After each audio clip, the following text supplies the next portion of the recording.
Hello everyone, this is Prachi. Welcome to our channel selection meet. I hope आप बहुत अच्छे होंगे और आपकी तैयारी आपके आने वाले एग्ज़ाम के लिए भी बहुत अच्छी चल रही होगी। सो आज का सेशन में, जैसे कि आपने थंबनेल में देख ही लिया होगा, लेकर आई हूँ पेपर 2 के लिए, सोशल साइंस वाले एस्पिरेंट्स के लिए। जो लोग भी पेपर 2 जिन्होंने, देखो, दो चॉइसेस आपके पास होती हैं, तो मैथ एंड साइंस आप चूज़ करते हो या फिर सोशल साइंस चूज़ करते हैं। तो जो लोग भी जिन्होंने ऑप्ट किया है सोशल साइंस, है ना, जिनको सेकंड पेपर में सोशल साइंस के लिए जाना है, उसका आज हम यहाँ पर पेपर डिस्कस करने वाले हैं 2019 का। प्रीवियस ईयर पेपर्स मैं आपको लगातार करवा रही हूँ, चाहे वो सीडीपी का हो, चाहे प्लेन पेडागोजीज हो सारे सब्जेक्ट की, चाहे ईवीएस हो, चाहे साइंस हो। मैंने लगभग सभी सब्जेक्ट्स के आपको प्रीवियस ईयर पेपर्स मतलब मैं करा रही हूँ। ठीक है, आप चैनल पर जाकर इस वीडियो के बाद ज़रूर देख सकते हो, उसमें आपके लिए जो है कुछ ना कुछ बेनिफिशियल ज़रूर मिलेगा। और आज मैं सोशल साइंस का आपको 2019 का पेपर कराऊंगी। और अगर वीडियो ज़्यादा लंबा नहीं होता है तो 2021 का भी सोशल साइंस का पेपर आपके सामने आज हम यहाँ पर डिस्कस करेंगे।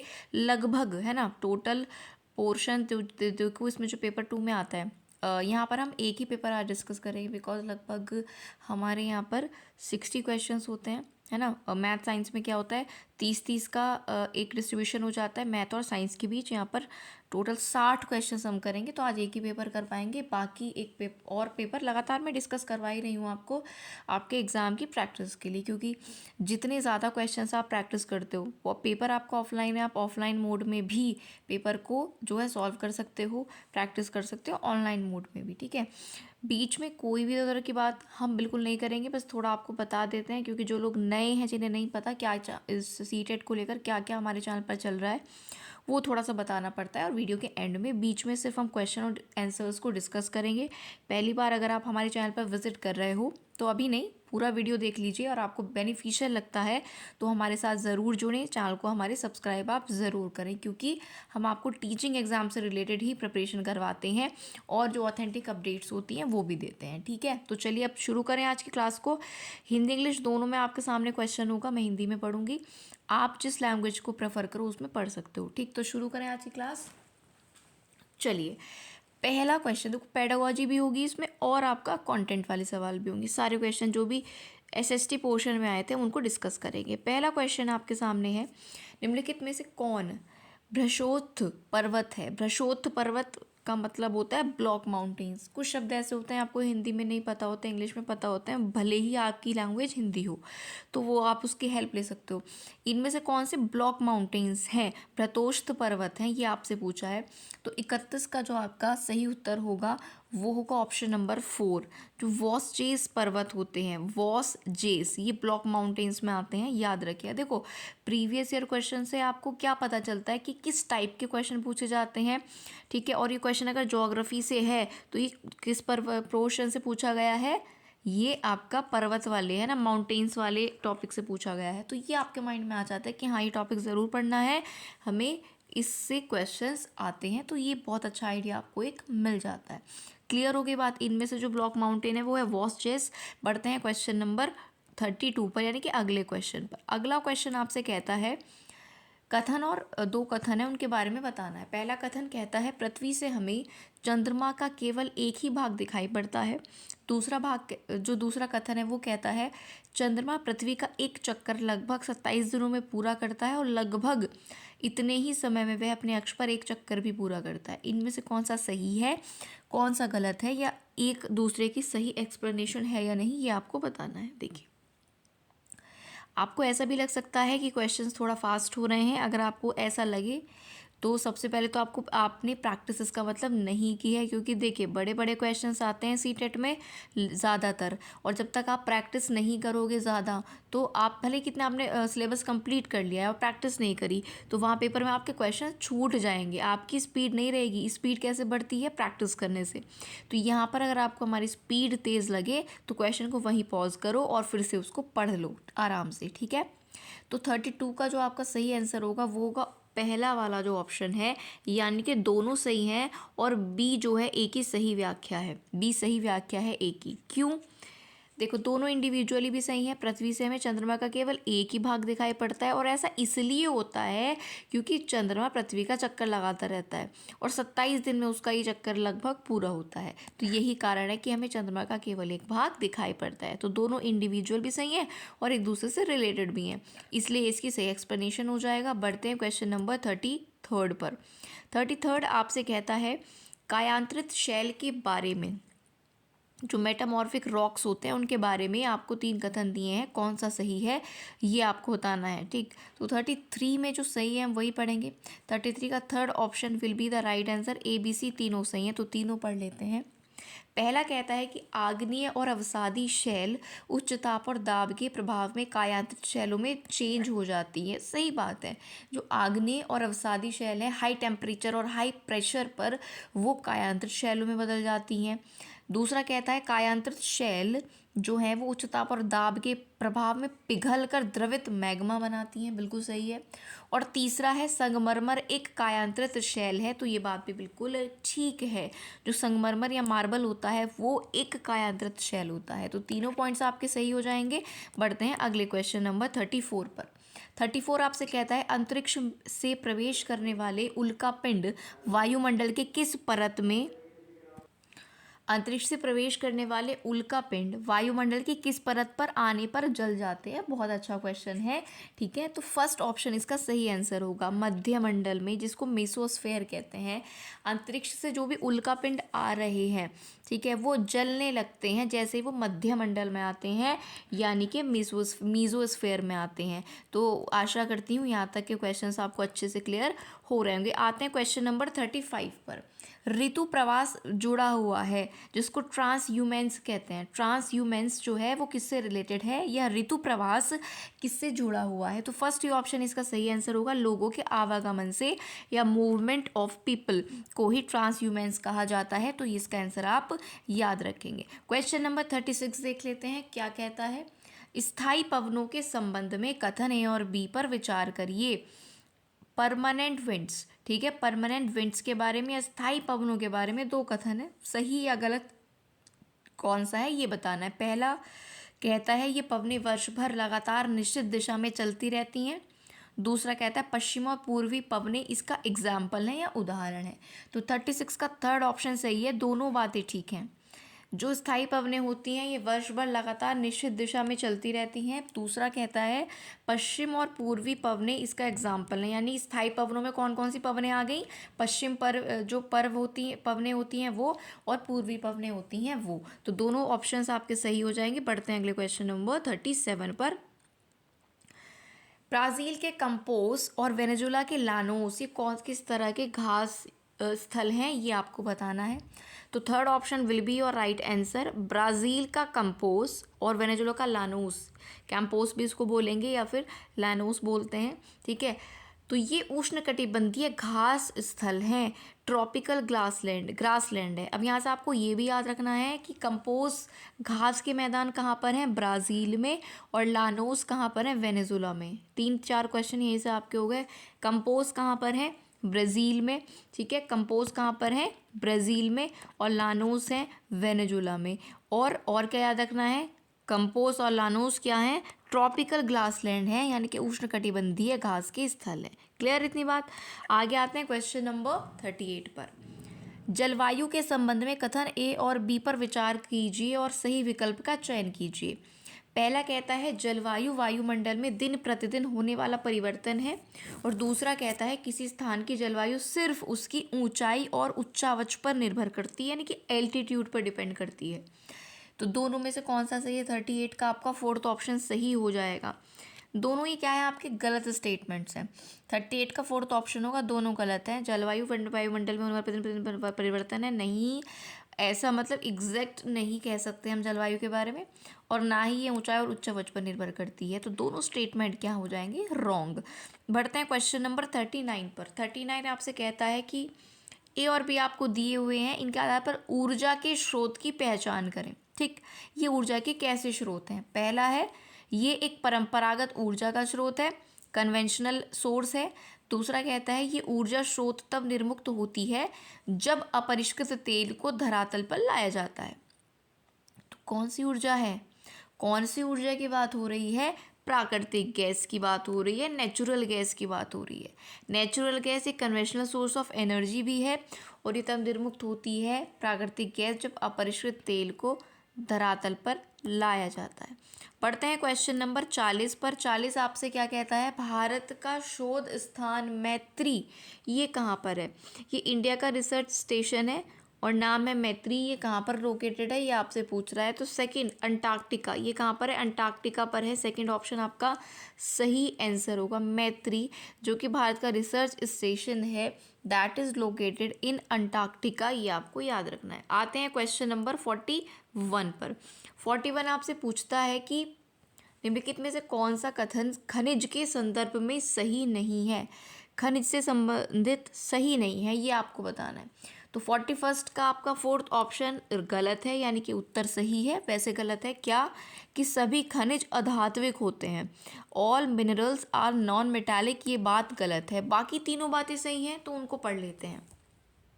पहला आपसे कहता है ये प्राकृतिक रूप से प्राप्त होने वाले पदार्थ हैं, सही बात है। दूसरा कहता है इनका एक निश्चित रासायनिक संगठन होता है। थर्ड कहता है ये विभिन्न प्रकार के भूवैज्ञानिक परिवेश में निर्मित होता है। तो all three are correct and fourth is wrong.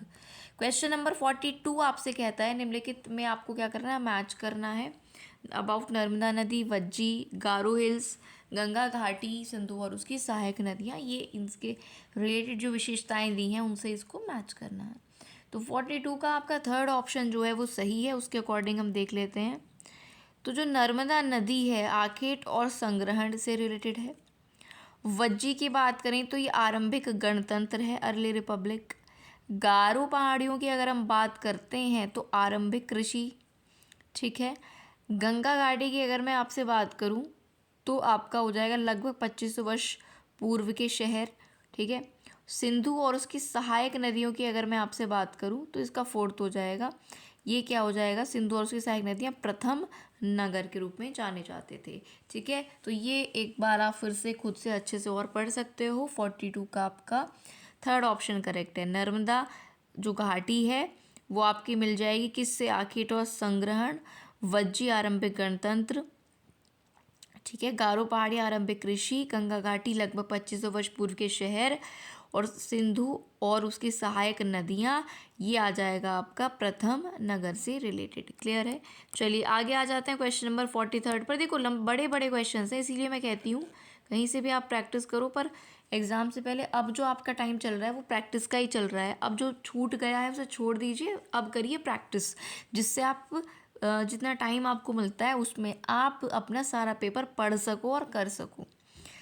नीचे दो कथन आपको और भी दिए हैं। भारतीय इतिहास की तिथियों और काल के समसामयिक वाद विवाद के संदर्भ में बताना है कौन सा सही कौन सा गलत है। तो 43 का आपका हो जाएगा फोर्थ ऑप्शन सही, यानी कि ए गलत है और बी सही है। तो जो सही है वही पढ़ते हैं, केवल जो सही है उसी को पढ़ेंगे, बी को। लंबी समय अवधि में घटित होने वाली ऐतिहासिक प्रक्रियाओं को निश्चित तिथियों और काल विभाजनों के अंतर्गत लाना समस्यात्मक है, ये बात यहाँ पर ठीक है। ये वाला जो कथन है, स्टेटमेंट है, वो रॉन्ग है। अब बढ़ते हैं क्वेश्चन नंबर 44 पर। यहाँ पर आपको फिर से दो कथन दिए हैं। 19वीं शताब्दी में नई लोकप्रिय भारतीय कला से रिलेटेड, 19वीं शताब्दी में 19th सेंचुरी में आपका जो नई लोकप्रिय भारतीय कला आई थी उससे रिलेटेड दो कथन दिए हैं। फिर से बताना है कौन सा सही है कौन सा गलत है। सेकंड ऑप्शन आपका सही होगा, दोनों सही हैं लेकिन कोई किसी की एक्सप्लेनेशन नहीं है, ठीक है। ए की सही व्याख्या बी नहीं है, लेकिन इंडिविजुअली बोथ आर करेक्ट। पढ़ लेते हैं। पहला क्या कहता है? कई चित्रों में अपने आसपास के बदलावों का उपहास किया गया। ध्यान से सुनते रहिएगा, ये बात हो रही है 19वीं शताब्दी में नई लोकप्रिय भारतीय कला से रिलेटेड। कई चित्रों में अपने आसपास के बदलावों का उपहास किया गया, इनके मजाक उड़ाया गया। अंग्रेजी भाषी लोगों के नए शौकों का मजाक और औरतों को घर से बाहर न निकालने की सलाह दी गई। दूसरा कहता है राष्ट्रवादी विचारों को अभिव्यक्त करने और लोगों को ब्रिटिश शासन के खिलाफ उद्वेलित करने के लिए छवियों का इस्तेमाल भी किया जाता था। बोथ आर इंडिविजुअली करेक्ट, लेकिन कोई किसी की एक्सप्लेनेशन यहाँ पर नहीं है। अलग अलग बातें हैं और अलग अलग बातों में दोनों सही है। 45वां क्वेश्चन आपके सामने आता है और पूछ रहा है आपसे कि भारत में आरंभिक मानवों पर समझ के लिए निम्नलिखित में से किसे एक प्राथमिक स्रोत माना जा सकता है। आरंभिक मानव के लिए अंडरस्टैंडिंग अगर हमने जाननी है अर्ली ह्यूमंस की, तो प्राइमरी सोर्स इनमें से कौन सा है? ठीक है, तो 45 का आपका फोर्थ ऑप्शन सही है। मध्य प्रदेश की जो शैल चित्रकला है, रॉक पेंटिंग्स हैं मध्य प्रदेश की, उनके थ्रू आप आरंभिक मानवों को अंडरस्टैंड कर सकते हो, समझ सकते हो। ठीक है, मध्य प्रदेश की शैल चित्रकला। बढ़ते हैं क्वेश्चन नंबर 46 पर। 46 आपसे कहता है, ब्रिटिश काल से पहले बच्चों को पढ़ाया जाता था किस तरह से? तो ब्रिटिश काल से पहले बच्चों को पढ़ाया जाता था साल भर फसल की कटाई के समय छोड़कर जब वे खेतों में काम करते। साल भर पढ़ाया जाता था, बस फसल की कटाई के समय उन्हें नहीं पढ़ाया जाता था, जब उन्हें खेतों में काम करना होता था। तो ये ऐसा कब होता था? ब्रिटिश काल से पहले बच्चे इस तरह से पढ़ते थे। ठीक होगी बात। बढ़ते हैं अगले क्वेश्चन नंबर 47 पर। ये आपसे कहता है कि नीचे आपको दो स्टेटमेंट दिए हैं रिलेटेड टू 18वीं 19वीं शताब्दियों में यूरोप में राष्ट्र राज्यों के उदय के संदर्भ में। यूरोप में जो राष्ट्र राज्यों का उदय हुआ 18 से 19वीं शताब्दियों में, उनके संदर्भ में दो कथन है।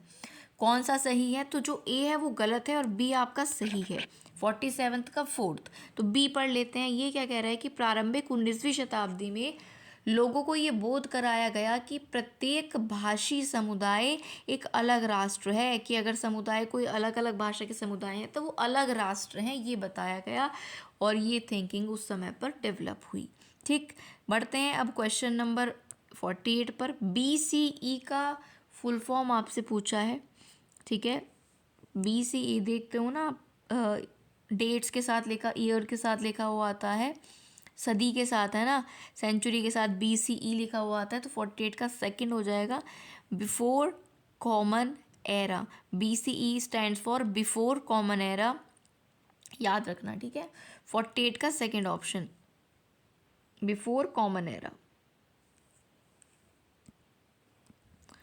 क्लियर होगी बात। आगे बढ़ते हैं क्वेश्चन नंबर 49 पर। ये कहता है, हम यह आज कैसे जानते हैं कि पुरापाषाण युग में भारत में शुतुरमुर्ग होते थे?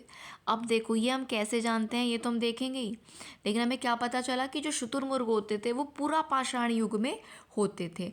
तो ये पता हमें कैसे चलता है? तो सेकंड ऑप्शन पढ़िए, महाराष्ट्र के पटने पुरास्थल से शुतुरमुर्ग के अंडों के अवशेष मिले हैं। ठीक है, वो समय कब था? पूरा पाषाण काल। कहाँ से मिले? महाराष्ट्र के पटना पुरास्थल है कोई पटने। ठीक है, महाराष्ट्र के पटने पुरास्थल से शुतुरमुर्ग के अंडों के अवशेष मिले। क्लियर। बढ़ते हैं क्वेश्चन नंबर 50 पर। ये आपसे पूछ रहा है कि हड़प्पा सभ्यता का पतन कैसे हुआ? अच्छा सवाल है। जो हड़प्पन सिविलाइजेशन रही, how it come to an end. तो 50th का सेकेंड ऑप्शन पढ़िएगा। A, B और D इसमें करेक्ट हैं, ये पढ़ लेते हैं। ऐसा लगता है कि शासकों का जो नियंत्रण था वो खत्म हो गया था, जंगलों का विनाश हो गया था, संभवतः नदियाँ सूख गई थी। बाढ़ की यहाँ पर कोई जो है वो नहीं बताए गए हैं प्रमाण। बाकी तीन ऑप्शन सही हैं कि हड़प्पा सभ्यता का पतन कैसे हुआ। सिर्फ एक आशंका ही तो जताई जा सकती है, श्योरली तो नहीं बताया जा सकता। तो ऐसे लगता है कि शासकों का नियंत्रण समाप्त हो गया था, नदियाँ सूख गई थी और जंगलों का विनाश हो गया था। बढ़े आगे क्वेश्चन नंबर 51 पर। महायान बौद्ध धर्म के अंतर्गत, अब महायान किस में आते हैं याद रखिएगा? बुद्धिज्म में, यानी कि बौद्ध धर्म में। तो उसके अंतर्गत क्या होता है महायान के अंतर्गत? तो 51 का आपका हो जाएगा सेकंड ऑप्शन। महायान के अंतर्गत बुद्ध की प्रतिमाएं बनाई जाने लगी। 51 का सेकंड ऑप्शन पढ़िए। महायान के अंतर्गत क्या हुआ? महायान आता है बौद्ध धर्म में, जिसके अंतर्गत बुद्ध की प्रतिमाएं दर्शाई जाती थी। बढ़ते हैं अगले क्वेश्चन नंबर आपके 52 पर। 52 आपसे कहता है कि खिलजी और तुगलक वंश के अंतर्गत प्रशासन और समेकन के संदर्भ में क्या सही है? कब के शासन की बात हो रही है? खिलजी और तुगलक के। ठीक है, तो 52 का आपका थर्ड ऑप्शन पढ़िएगा। 52 का थर्ड ऑप्शन सही हो जाएगा। तो दिल्ली से बंगाल जैसे सुदूर प्रांतों का नियंत्रण कठिन था ड्यूरिंग खिलजीज एंड तुगलक, जो वंश थे उस समय पर जब इनका राज्य था, प्रशासन था। तो याद रखना, खिलजी और तुगलक वंश के अंतर्गत प्रशासन में दिल्ली से बंगाल दूर है, क्योंकि उस समय भी दूर थे, ऑब्वियसली अब भी दूर है। तो ये सुदूर प्रांत हो गए, तो उन पर नियंत्रण कठिन था जो सुदूर प्रांत थे उस समय पर। ठीक होगी बात। चलिए बढ़ते हैं अगले क्वेश्चन नंबर 53 पर। 53rd आपसे कहता है कि जनजातीय लोगों के इतिहास के पुनर्निर्माण में कौन सा कथन गलत है। जनजातीय लोगों के इतिहास, जो जनजातीय लोगों का इतिहास रहा, उसके पुनर्निर्माण में के संदर्भ में कौन सा कथन गलत है। तो 53 का सेकंड जो आपका कथन है वो गलत है, पढ़ेंगे ही नहीं हम गलत कथन को, सही पढ़ेंगे, इसका मतलब बाकी तीन सही है। तो पहला कहता है कि समकालीन इतिहासकार और मुसाफिरों ने जनजातियों के बारे में बहुत कम जानकारी दी है, ये बात बिल्कुल सही है। थर्ड कहता है जनजातीय लोगों ने समृद्ध रीति रिवाजों और मौखिक परंपराओं का संरक्षण किया, ये बात भी ठीक है। और जनजातीय समाज अपनी विविध किस्म की ज़रूरतों के लिए एक दूसरे पर निर्भर रहा, ये बात भी बिल्कुल ठीक है। बढ़ते हैं अगले क्वेश्चन नंबर 54 पर।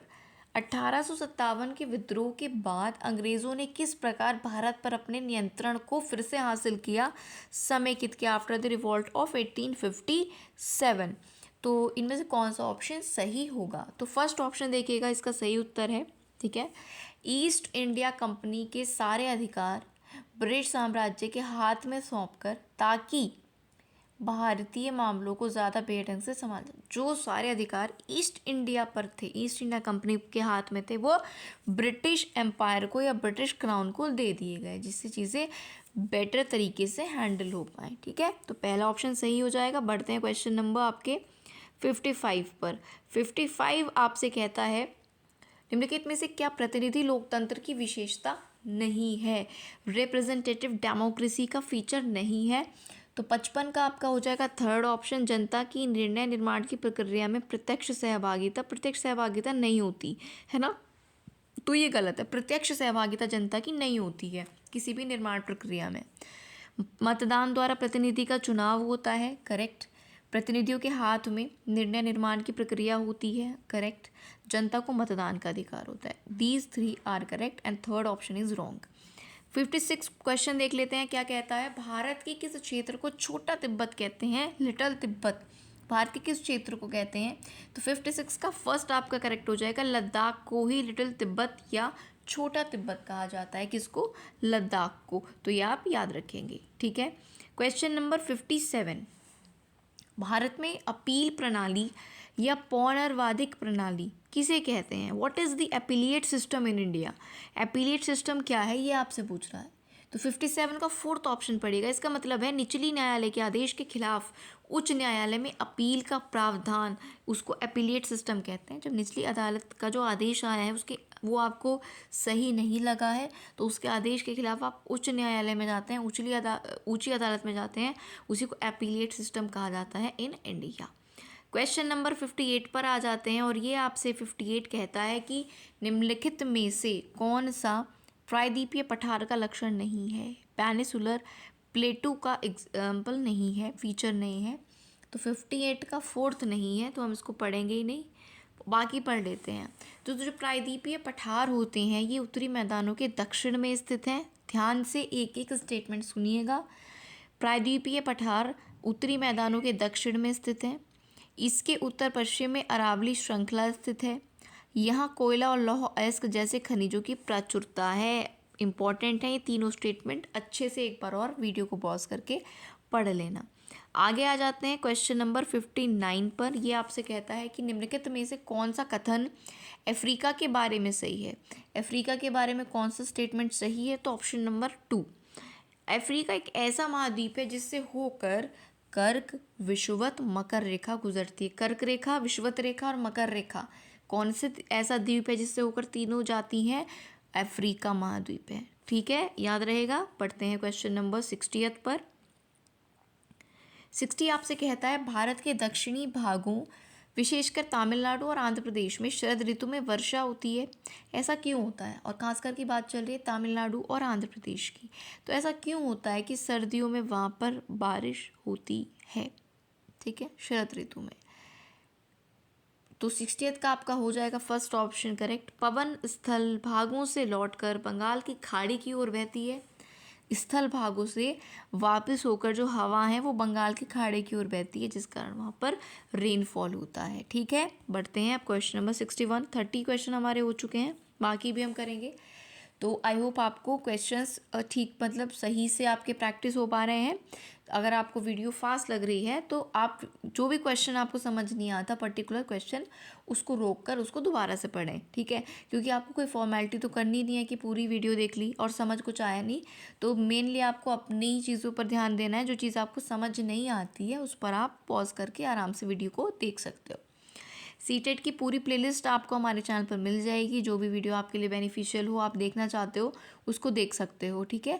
अच्छी चीज़ें आपको बताई गई हैं, एग्ज़ाम को कैसे आपको हैंडल करना है, कैसे चीज़ों को करना है, वो सारी चीज़ें हैं। और बहुत सारी जो है क्लासेस की प्रैक्टिस भी कराई है प्रीवियस ईयर क्वेश्चन की, आप उनको भी देख सकते हो। आ जाते हैं क्वेश्चन नंबर 61 पर। जन स्वास्थ्य के क्षेत्र में कोस्टा रिका उपागम किसे कहा गया है? और ये जन स्वास्थ्य से रिलेटेड है, पब्लिक हेल्थ से रिलेटेड है। कोस्टा रिका अप्रोच ये किसे बोला गया है? तो 61 का थर्ड ऑप्शन पढ़िएगा। सैन्य बल न रखना ताकि जन स्वास्थ्य पर ज़्यादा खर्चा किया जा सके।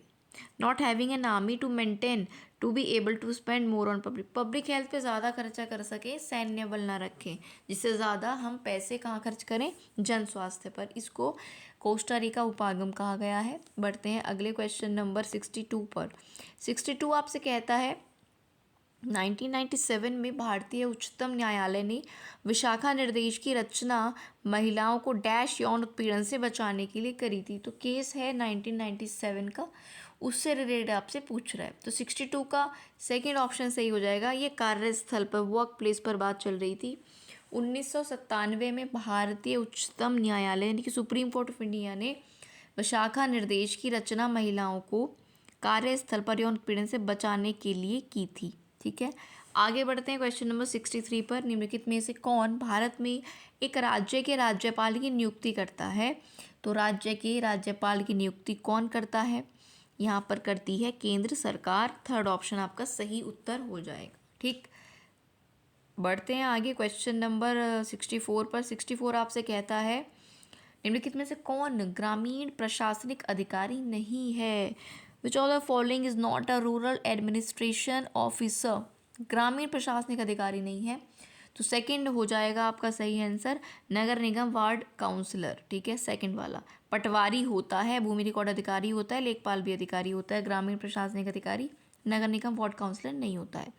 बढ़ते हैं क्वेश्चन नंबर 65 पर। भारतीय उच्चतम न्यायालय द्वारा दिए गए डी.के. बासु निर्देश क्या हैं? तो डी.के. बासु एक केस पर जो निर्देश दिए थे सुप्रीम कोर्ट ऑफ इंडिया ने, उसमें क्या बताया गया था?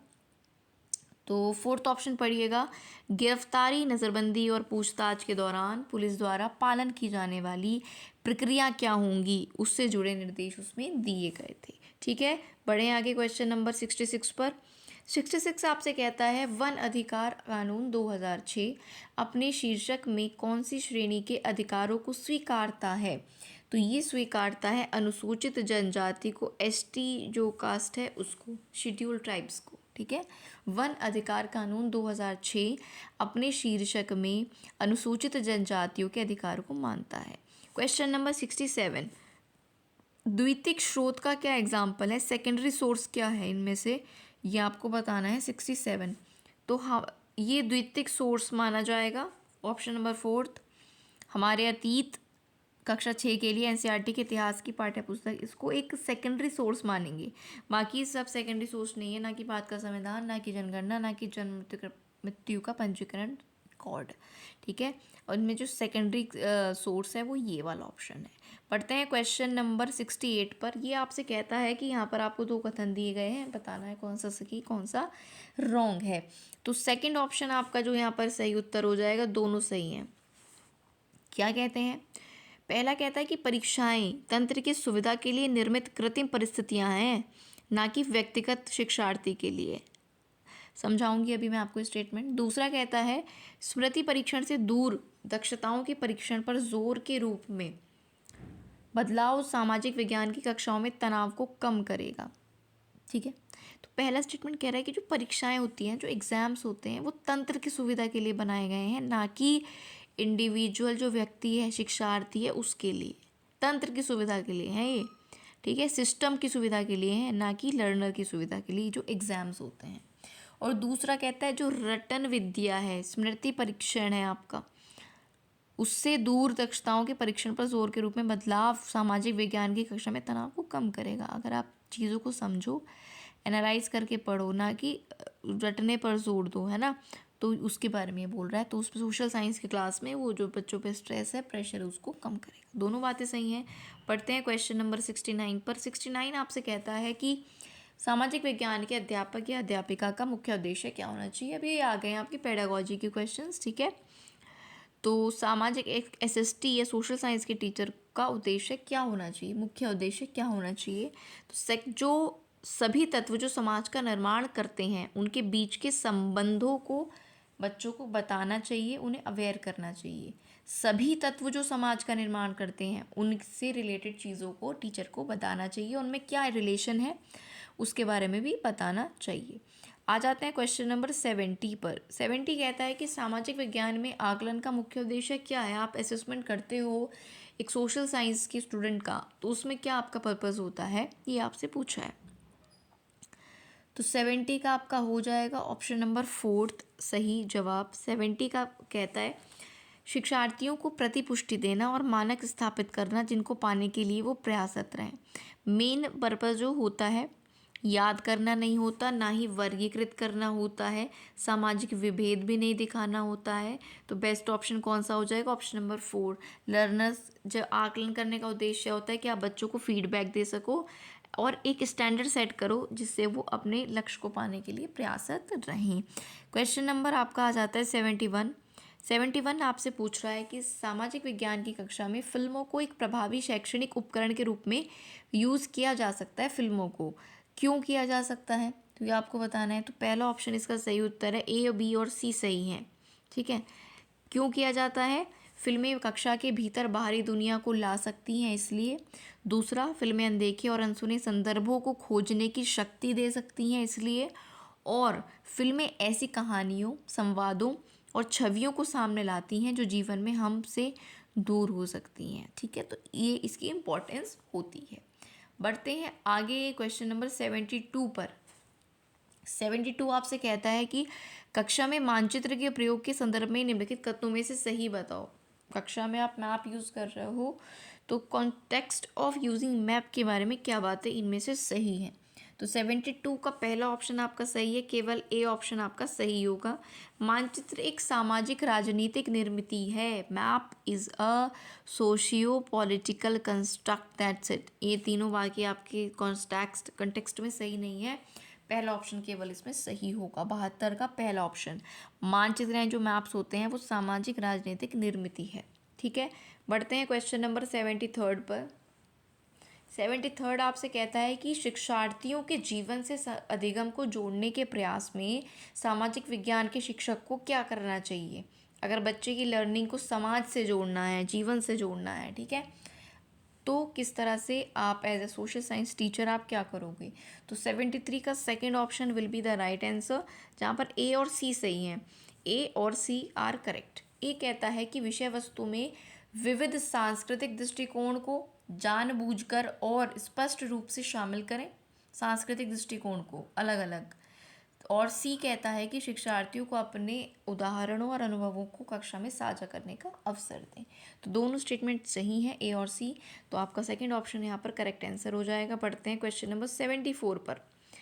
इतिहास पढ़ाते वक्त वंशावली चार्ट का उपयोग कैसे होता है, ठीक है। जो जिनोलॉजी चार्ट का यूज़ आप हिस्ट्री को पढ़ाते वक्त कैसे करोगे, ठीक है। तो 74 का आपका फर्स्ट ऑप्शन करेक्ट है, ए, बी और सी तीनों सही हैं। ये कहता है कि किसी साम्राज्य का या वंश के वर्धन और विकास को चित्रित कर सकते हो थ्रू चार्ट। दूसरा कहता है अनुक्रम और प्रक्रियात्मक संबंधों को दर्शा सकते हो। और तीसरा कहता है एक काल क्रमिक रूपरेखा, है ना, एक जो क्रोनोलॉजी है वो आप उस चार्ट से समझा सकते हो। तो ये ए, बी और सी तीनों स्टेटमेंट्स करेक्ट हो जाएंगे। बढ़ते हैं क्वेश्चन नंबर 75 पर। 75 आपसे कहता है दृष्टिबाधित शिक्षार्थियों के साथ काम करते समय एक सामाजिक विज्ञान शिक्षक को किस प्रकार से शिक्षण अधिगम प्रक्रिया में अनुकूलन करना चाहिए, क्योंकि क्लास में जब कौन हो, दृष्टिबाधित बच्चे भी हों। तो 75 का आपका सेकंड ऑप्शन सही जवाब हो जाएगा। यहाँ पर ए, सी और डी सही होंगे। यथोचित विराम और पुनरावृत्ति के साथ धीरे धीरे चीज़ों को बोलकर और रिपीट कर करके स्पष्ट रूप से और उच्च आवाज़ में बोलना, सी आपका जो बी है, बी गलत है, यहाँ पर आपका सी सही होगा, ए सही होगा, सी और डी सेकंड ऑप्शन, ठीक है। सी कहता है मौखिक संकेतों द्वारा कल्पना करने के अवसर देना, और डी कहता है कक्षा में चर्चा के दौरान टेक्टाइल सामग्री को यूज़ करना। टेक्टाइल का मतलब होता है छू स्पर्श करने वाली चीज़ें जिनको स्पर्श करके आप समझ पाओ कि ये क्या है, ठीक है। तो ये हेल्पफुल होता है दृष्टिबाधित बच्चों की कक्षा में। आगे है 76 क्वेश्चन, आपसे कहता है कि सामाजिक विज्ञान शिक्षण में प्रोजेक्ट मेथड जो होता है उससे संबंधित क्या बात सही है। Project method in social science class, ठीक है। तो 76 का आपका थर्ड ऑप्शन करेक्ट होगा, ए बी और डी सही है, ए बी और डी। ए कहता है कि ये उपयोगितावादी दृष्टिकोण से प्रेरित है। अगर आप सामाजिक विज्ञान की कक्षा में प्रोजेक्ट मेथड को यूज़ कर रहे हो तो ये उपयोगितावादी दृष्टिकोण से प्रेरित है। दूसरा, ये शिक्षार्थियों को खोजी बनाएगा, डिस्कवरर बनाएगा। और चौथा कहता है ये स्वनिर्देशित क्रियाकलापों द्वारा अधिगम को मानता है, ठीक है। क्लियर। बढ़ते हैं क्वेश्चन नंबर 77 पर। ये आपसे कहता है कि अन्वेषण को इच्छुक रचनात्मक दृष्टिकोण से, अन्वेषण आपका क्या होता है, खोज करना, इंक्वायरी करना, ठीक है। तो अन्वेषण को इच्छुक रचनात्मक दृष्टिकोण से एक सामाजिक विज्ञान की शिक्षिका अपने शिक्षार्थियों को किस रूप में देखेगी, ठीक। सामाजिक विज्ञान की शिक्षिका जो है वो अन्वेषण की इच्छुक है, रचनात्मक दृष्टिकोण क्रिएटिविटी जो है से चीज़ कराना चाहती है, तो किस रूप में बच्चों को देखेगी। तो 77 का सेकंड ऑप्शन देखिएगा, ए बी और सी सही होंगे। ए कहता है कि सामाजिक प्रक्रियाओं में खोज करने को उत्सुक करेगी जो टीचर होगी बच्चों को। दूसरा कहता है कि स्रोतों के आधार पर कल्पनाशील होगी। तीसरा कहता है समस्या के समाधान के सुझावों की कोशिश करने वाले बच्चों को वो देखेगी। तो 77 का मार्क कर लीजिएगा ऑप्शन नंबर 2, ए बी और सी, इसमें तीनों सही हो जाएंगे। बढ़ते हैं क्वेश्चन नंबर 78 पर। 78 आपसे कहता है कि सामाजिक विज्ञान के पाठ्यचर्या को अधिक समावेशी बनाने में निम्न में से कौन सहायक हो सकता है। जो सामाजिक विज्ञान की पाठ्यचर्या है, करिकुलम है, उसको ज़्यादा समावेशी इंक्लूसिव बनाने में क्या हेल्पफुल हो सकता है, ठीक है। तो 78 का सेकेंड ऑप्शन सही होगा, ए और सी आपके सही हैं। ए कहता है कि पाठ्यचर्या को जेंडर संबंधित मुद्दों से जोड़िए, ठीक, तो एक हर चीज़ का समावेश उसमें हो जाएगा। और सी कहता है कि विभिन्न स्रोतों को शामिल करना आधिकारिक और निम्न वर्गीय प्रसंगों की, ठीक है। तो ये और सी ऑप्शन यहाँ पर हो जाएंगे करेक्ट, ऑप्शन नंबर 2।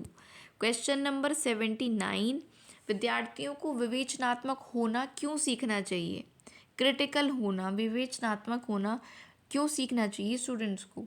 तो थर्ड ऑप्शन पढ़िएगा, ये समझने के लिए कि मुद्दे उनकी खुद की ज़िंदगी से कैसे जुड़े हुए हैं, क्योंकि विवेचनात्मक होंगे वो तभी मुद्दों को अपने से कनेक्ट करके चीज़ें समझ पाएंगे, ठीक है, और उन्हें सॉल्व कर पाएंगे। तो थर्ड ऑप्शन आपका सही उत्तर हो जाएगा।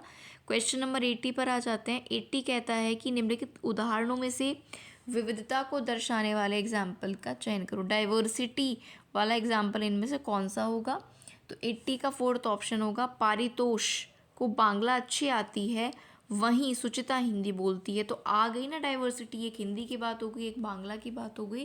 दिस इज़ कॉल्ड डाइवर्सिटी, जब अलग अलग चीज़ें आपको एक जगह पर दिखें, ठीक है। चलिए अगला है क्वेश्चन नंबर 81।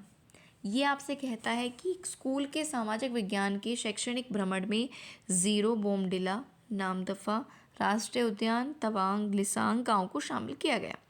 किस माध्यम से विद्यार्थियों को आप भ्रमण किए गए 2 राज्यों को इंगित करने को कहेंगे। ये कहाँ पर है ना, ये जो राष्ट्रीय उद्यान है ये कहाँ पर है, ये गांव कहाँ पर है, बेसिकली ये आपसे पूछा है। तो 81 का आपका थर्ड ऑप्शन करेक्ट होगा। अरुणाचल प्रदेश और मणिपुर एक मानचित्र पर इंगित करने को कहोगे क्योंकि वहीं की विशेषता है, ठीक है, अरुणाचल और मणिपुर। नेक्स्ट है आपका क्वेश्चन नंबर 82। सामाजिक विज्ञान की समसामयिक समझ अध्यापकों को निम्नलिखित सभी को छोड़कर करने को प्रोत्साहित करती है। केवल किसे छोड़कर।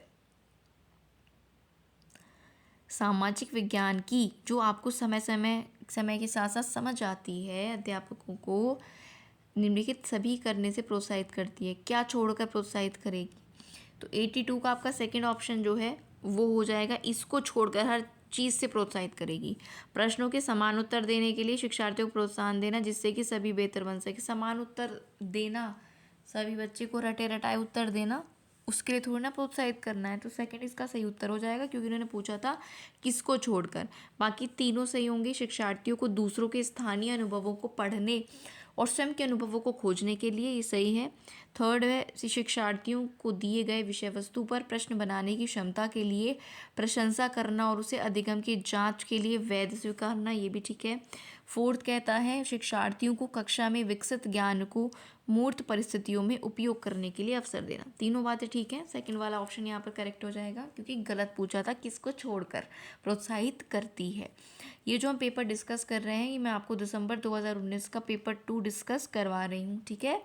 और आगे भी हम और पेपर्स को डिस्कस करेंगे, और बहुत सारे कर दिए हैं। इसमें हमने साइंस पढ़ी है, ईवीएस पढ़ी है, सीडीपी पढ़ी है, पेडागोजी पढ़ी है, साइंस पढ़ी है। तो उन वीडियोस को भी आप चैनल पर जाकर देख सकते हो। 83rd आपसे कह रहा है कि निम्नलिखित में से जेंडर रूढ़िवादिता का एग्जाम्पल नहीं है। तो जेंडर रूढ़िवादिता का एग्जाम्पल नहीं है थर्ड ऑप्शन, बाकी हैं। तो इसको जो बाकी हैं जेंडर रूढ़िवादिता यानी जेंडर स्टीरियोटाइपिंग के एग्जाम्पल, उनको पढ़ लेते हैं। पहला क्या है, सिर्फ लड़कों को फुटबॉल टूर्नामेंट में भाग लेने के लिए प्रोत्साहित करो, सिर्फ लड़कों को, तो जेंडर रूढ़िवादिता आ गई। सेकंड कहता है सिर्फ लड़कियों को कक्षा का बोर्ड सजाने को बोलो, रूढ़िवादिता आ गई। फोर्थ कहता है कक्षा में अनुशासन बनाए रखने के लिए लड़कों और लड़कियों को अलग अलग पंक्तियों में बैठाओ, ये भी आ गया। लेकिन ये क्या बोला है थर्ड में, उसको भी पढ़ लेते हैं। हालांकि लड़के कक्षागत चर्चा में दबदबा बनाने का प्रयास करते हैं, लेकिन लड़कियों और लड़कों दोनों की सहभागिता को प्रोत्साहित किया जाता है। ये जेंडर बायसनेस नहीं है, ये जेंडर स्टीरियोटाइपिंग नहीं है। बाकी 1, 2 और 4 हैं, ठीक है। पढ़ते हैं क्वेश्चन नंबर 84 पर। जेंडर स्टीरियोटाइपिंग का हर पेडागोजी में आपको एक क्वेश्चन मिलेगा ही मिलेगा, सारे सब्जेक्ट्स में लगभग। 84 आपसे कहता है कि सामाजिक विज्ञान शिक्षण को प्रभावी बनाने के लिए क्या आवश्यक होगा। आपको सोशल साइंस की जो टीचिंग है उसको इफेक्टिव बनाना है, तो इनमें से क्या यूज़फुल होगा। तो 84 का आपका थर्ड ऑप्शन करेक्ट हो जाएगा, बी और डी। बी कहता है कि साहित्यिक स्रोतों का समालोचनात्मक विश्लेषण करना चाहे वो कितनी भी पुरानी हो। और डी कहता है कि जो भी सोर्सेज हैं, स्रोत हैं, उनके ट्राईएंगुलेशन को प्रमुखता देना। ट्राईएंगुलेशन चीज़ों की तरह चीज़ों को बताना ना, कहते हैं ना, हर दृष्टिकोण से स्रोतों को बताना, प्रमुखता देना। और बी में बोला है जो भी साहित्यिक स्रोत हैं चाहे वो कितने भी पुराने हैं, उनका समालोचनात्मक एक एनालिसिस, क्रिटिकल एनालिसिस करना, ठीक है। तो आपका जो शिक्षण है वो प्रभावी हो जाएगा। क्वेश्चन नंबर 85 आपसे कहता है कि कक्षा में सामाजिक न्याय के प्रति संवेदनशीलता को प्रोत्साहित किया जा सकता है, कैसे। कक्षा में सामाजिक न्याय के प्रति संवेदनशील बच्चों को करना है, तो कैसे आप उनको एनकरेज करोगे। तो 85 का आपका सेकेंड ऑप्शन करेक्ट होगा, ए, बी और सी। ए कहता है कक्षा में विचार विमर्श के दौरान समकालीन जन आंदोलनों और पक्ष समर्थन की कहानियों के बारे में बताना, भारतीय सामाजिक परिवेश के ऐतिहासिक संदर्भों को एक गैर बराबर शक्ति समीकरण के रूप में दिखाना, या फिर सामाजिक न्याय पर आधारित संवैधानिक प्रावधानों को कक्षा में चर्चा में शामिल करना। तो इससे बच्चों को आप सामाजिक न्याय के प्रति, सोशल जस्टिस के प्रति क्या करोगे, एनकरेज करोगे, सेंसिटिव बनाओगे, ठीक है। क्वेश्चन नंबर 86 आपसे कहता है कि इतिहास शिक्षण शास्त्र प्रयास करेगा कि, ठीक है, जो पेडागोजी है हिस्ट्री की वो क्या प्रयास करेगी, ठीक है। तो 86 का आप सेकंड ऑप्शन देखेगा, ए, बी और डी करेक्ट होंगे, ए, बी और डी। तो इतिहास का जो शिक्षण शास्त्र है, पेडागोजी है, वो प्रयास करेगा कि इतिहास का निर्माण स्रोतों पर आधारित होता है, ठीक। दूसरा, इतिहास सामाजिक प्रक्रियाओं में निरंतरता और बदलाव को खोजे। और चौथा, इतिहास घटनाओं को एक काल विशेष के सामाजिक राजनीतिक संदर्भों में रखकर देखे। तो ये 3 स्टेटमेंट करेक्ट हो जाएंगे। क्वेश्चन नंबर 87 पर आते हैं। प्रदूषण रहित हवा का अधिकार भारत में किस मौलिक अधिकार के भाग के रूप में स्वीकारा गया है। प्रदूषण रहित हवा का अधिकार, अच्छा सवाल है। तो ये जीवन के अधिकार के अंतर्गत आता है। किसके अंतर्गत आता है, जीवन का अधिकार, right to life. 88 question, Bharat का वर्णन करने के लिए विविधता में एकता मुहावरा किसने बताया था या डिस्क्राइब किया था, विविधता में एकता। तो ये स्टेटमेंट था जवाहरलाल नेहरू जी का, तो ये याद रखिएगा, विविधता में एकता है किसका स्टेटमेंट था, जवाहरलाल नेहरू। अगला है क्वेश्चन, लोकसभा में कितने सदस्य मनोनीत होते हैं, ना कि मतदान द्वारा चुनकर आते हैं।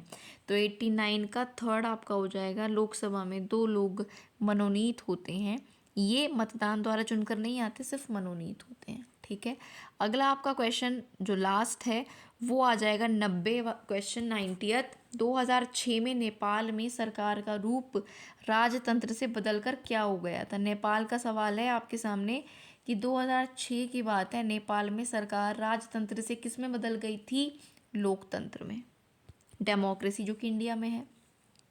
ठीक है, तो 90 का थर्ड ऑप्शन करेक्ट हो जाएगा। एक बार फिर से बता देती हूँ, 2006 में नेपाल में सरकार का रूप राजतंत्र से मोनार्की से क्या हो गया था, डेमोक्रेसी हो गया था, यानी कि लोकतंत्र के रूप में बदल गया था। ठीक, अब यहाँ पर समय हुआ है 45 मिनट। कितना हमें हमारी वीडियो को 45 मिनट लगभग हो चुका है और हमने 60 क्वेश्चंस को डिस्कस कर लिया। मैंने आपको स्टार्टिंग में बोला था और हर वीडियो में बोलती हूँ, कंटेंट वाले वीडियो में कंटेंट आपको पढ़ाया जाएगा, टाइम वेस्ट नहीं किया जाएगा। हर वीडियो आपको मेरी ऐसी मिलेगी जिसमें मैंने आपको कम टाइम में, कम समय में ज़्यादा ही क्वेश्चन करवाए हैं, जब भी कुछ प्रैक्टिस कराया है। अगर हाँ कुछ समझाया है तो obviously it will take time. ठीक है, तो मेरा प्रयास ये है कि एग्ज़ाम से पहले, कोई सा भी एग्ज़ाम जिसकी मैं आपको प्रिपरेशन करवाती हूँ, अगर मैं प्रैक्टिस करा रही हूँ तो ज़्यादा क्वेश्चन हो, कम समय में ज़्यादा क्वेश्चन हो, जिससे आपकी ज़्यादा प्रैक्टिस हो जाए और आपके लिए वो हेल्पफुल हो। बाकी सीटेट की प्लेलिस्ट में जाइएगा, चैनल पर वीडियोस में भी आप जाइएगा, आपको सीटेट की ही प्रीवियस वीडियोस मिलेंगी। CDP, pedagogy, science, EVS, SST का भी आज ही सेशन आ चुका है। हम ये सब चीज़ें पढ़ रहे हैं, सारे सब्जेक्ट्स को मिलाकर प्रीवियस ईयर क्वेश्चंस। ठीक, कोई भी वीडियो अगर आपको देखनी हो तो आप चैनल पर जाकर देख सकते हो।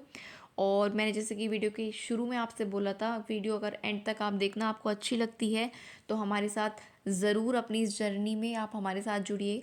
हमारे चैनल को सब्सक्राइब करके बेल आइकन ज़रूर प्रेस करिए, जिससे डायरेक्टली आपको वीडियो का नोटिफिकेशन मिल जाए जब भी कोई भी वीडियो आती है तो।